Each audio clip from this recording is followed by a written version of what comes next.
early on. Lawmakers tackled a variety of issues over the past week in the Missouri House.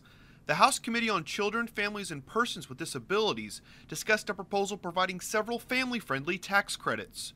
The proposal includes tax credits for food pantries, pregnancy resource centers, and more.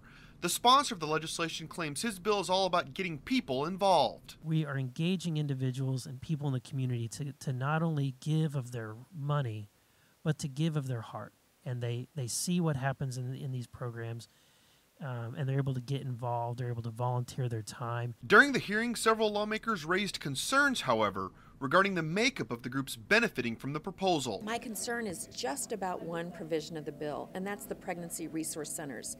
I think we heard testimony here today that we're not sure that all of those centers are providing accurate medical information, and that certainly there aren't necessarily medical people on staff. Following the hearing, no further action was taken on the bill. The Missouri House put its stamp of approval on a proposal changing the way the state's top official deals with a vacancy in a statewide office.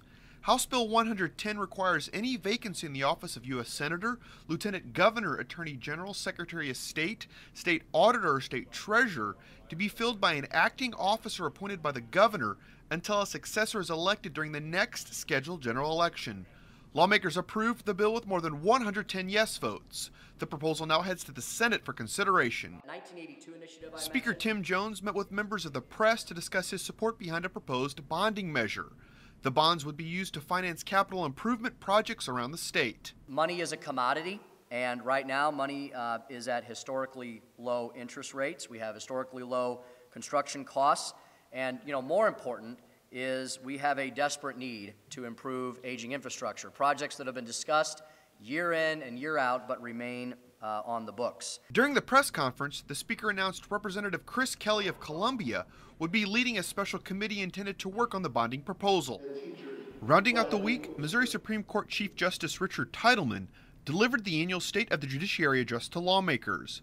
In his address, Justice Titleman thanked lawmakers for their continued support behind the state's drug court program.